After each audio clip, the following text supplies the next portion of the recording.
So hello everyone, my name is Abhishek Behl, and I firstly would like to thank Tom and the team to invite me here and speaking about MS and my lived experiences. I'm 43 years old. I live in Edinburgh. I live with my wife and two kids, and I have been with MS for the last 22 years. The first 20 years of my life have been very good. And if you read the speaker briefing, you'll see tiger conservation and stuff. It's quite nice and entertaining to read something different from this audience. But I'm not going to speak about tiger conservation. I'm not going to speak about them. I'm going to speak about MS, and I'm going to make it nice and entertaining for my 10 minutes that I have.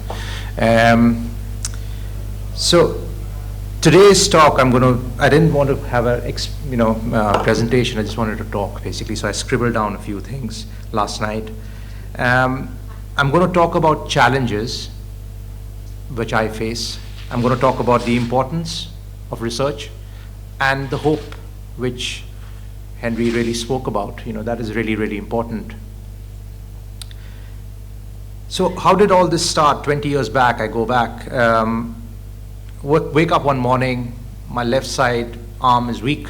It's got tingling numbness, or I just feel I've got a dead elbow, slept on it, it's fine, forget about it. Young, I was not bothered. Coordination was bad. I love playing cricket, partly because I'm Indian, sadly. So I love the game. So I used to play, and the coordination wasn't there between the ball and, so I couldn't basically coordinate myself to there. That was basically what it was. And people around me didn't believe that there was something wrong. And I didn't believe either. It's 21-year-old, who cares? I've got the world around me, I've got to party, I've got to do a lot of stuff. And then he just carried on. I carried on with life. I went and got myself checked, and the doctors basically said that, just ignore it. It was in India, so I don't actually have much of respect or hope with medicine out there, put it that way, because all of them are partly here, doing good jobs here. So the next, I just carried on with life. I did my MSc in wildlife conservation. I was heading a tiger program in India, and behind all this, MS was still there. I may have had episodes in between. I just ignored it. I carried on with life.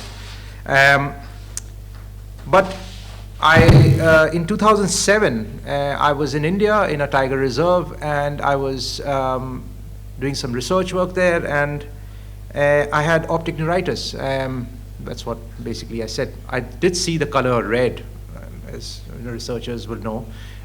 So I thought it was really funny how it was. But I carried on with life. I was treated with steroids. People suspected in India that it was MS. I did not know about MS. I was just carrying on with life. I kept on doing tiger conservation all there. And disability in India is a very hidden topic. People don't want to talk about it. It's not something that you get to the boardroom and you start chatting about inclusions and accessibilities and all that. So it's basically a no topic to talk about. And I wanted to live my life, so I carried on. But when I came to the UK in 2009, I had my first episode in the UK, and funnily enough, playing cricket again. Again, it was basically, I was in the field, I was batting, and I started getting this tingling numbness on my elbow.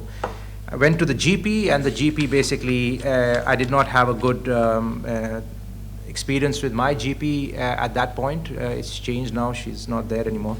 But she kept me for about 8 odd months not to, consult me to a specialist. I carried on, and it was because it was relapsing remitting. I became a little bit better, in terms of my thing. But I was finally seen in the Western General and was told that I had multiple sclerosis. And the breaking bad news is something which, as a patient, is something that I really take on board, and I would like to thank Dr. Sivank Paul, who basically diagnosed me with multiple sclerosis in 2010. That was just amazing, what he just said. The way he broke it to me was amazing. It's a bad news, but breaking it in a nice way. And you give hope to a patient to carry on life now differently is something which I will always remember. There was fear, there was uncertainty to the future. I did not know, waiting for the next relapse. I just don't know what thing. But the most important thing was the team that was around in the UK, and that is so important for any patient. And that is something which, we talk about hope, we talk about research and hope and stuff, but the team itself is so important to carry on with you on every step. And that's what I got. The second point was Dr. Murray came, and she was just amazing. She gave me the trust and support with the MS nurses to carry on a not so great life that I had in tiger conservation, where I was physically quite active, but now I'm not. So I had to work around things, do things differently. And sadly in 2013, so 2009 was my first episode in the UK, 2013 was I had a really bad episode. I couldn't walk for 6 months. I was bedridden. I was housebound. I couldn't walk, leave the house. I used to shuffle down bum through the stairs. For the 3rd floor I used to stay because I had to go and be the GP. So I shuffled down, the taxi was waiting down. I shuffled, I took my time, and then he basically helped me to sit in the car, and then I went to the GP. So that was the experiences that I had, the challenges that I had. It was horrible. Then the treatment was, the consultant told me the treatment, and the treatment at that point was beautiful. I have fear for needles. So they said, oh, you're going to be on beta-ferron Extivia. Come on, you're going to have that every second day for your life. So I said, no, that's not right. I'm not going to have that. So you've got to have that. So I carried on. But what I did was I watched people taking injections on YouTube. There's loads of videos on YouTube. And it was just amazing. It's funny to say it, but it was very encouraging to live a life where I'm watching other people take, intramuscular or subcutaneous injections, and they're taking a video recording. They have about 1.2 million hits now on their videos, multi-millionaires, I presume now. But I watched that, and it gave me hope that, actually I can overcome this thing. And we had an auto injector as well to hide the syringe. Didn't work, but I carried on for 5 years with Extivia. The third point which I want to stress out here is the MS community and how important that was at this point. Partly me being Asian, Indian, more Asian. And the Asian community, we don't talk about disability, as I said. It's just a no-no. You go to anyone, today my taxi guy was from Bangladesh or from Pakistan, and I spoke to him in Hindi, and I said, I've got MS, and he said, what is that? So then I had to explain to him. So I was becoming an advocate in the taxi, trying to explain to him about a neuro symptom. But it's a taboo, in the Asian community, talk about MS and disability. So what I did was I decided to live life and tell people about living with MS, because I had to do something. I had to keep myself running. I can't go back to tiger conservation. Fatigue will kill me. So I had to do something to use. So I used my disability to start working. So I started off with this thing called traveling with MS. I wanted to travel the world with multiple sclerosis. So I did that for about 4 years, 5 years, 4 years or so. In that, I became an ambassador for my own things that I used to do. I used to travel to tiger parks. I used to do a lot of stuff, but I used to do it in a disabled point of view, not from a very, so-called healthy person, which I used to be. The best part about it was that I had people get inspired with the way I traveled, and they were people with MS, and that was amazing.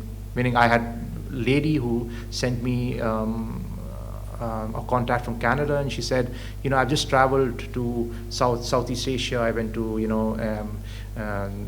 the Mekong River area, and I went to Vietnam, Cambodia, and I went with my daughter, and I had MS. But then I kept on seeing your blog and your thing, and I kept on, doing things, tips that you gave. It was amazing. So I carried on.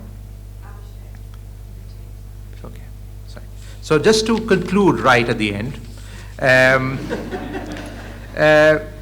I now basically am a carer full time for my daughter. My daughter also has a medical condition. It's extremely rare, 1 in a million neuro condition. And I look after my daughter. And nothing I can take for granted in terms of, because I see what she is undergoing. I'm so lucky to have MS. I put that to the audience. I normally wouldn't say that, but I'm saying it now. Because I don't have that condition which my daughter has. She doesn't have any help. She is like 10 years where they've actually found the gene. It was 10 years back. So, and I'm so lucky that we have research around us that can actually help me to carry on supporting my daughter, which I really would like to thank you all for that. So yeah, so at the end, I said, just conclude basically that hope, as was mentioned by Henry, that hope in research is best for the future, and it'll help me more to look after my daughter. So thank you very much for this.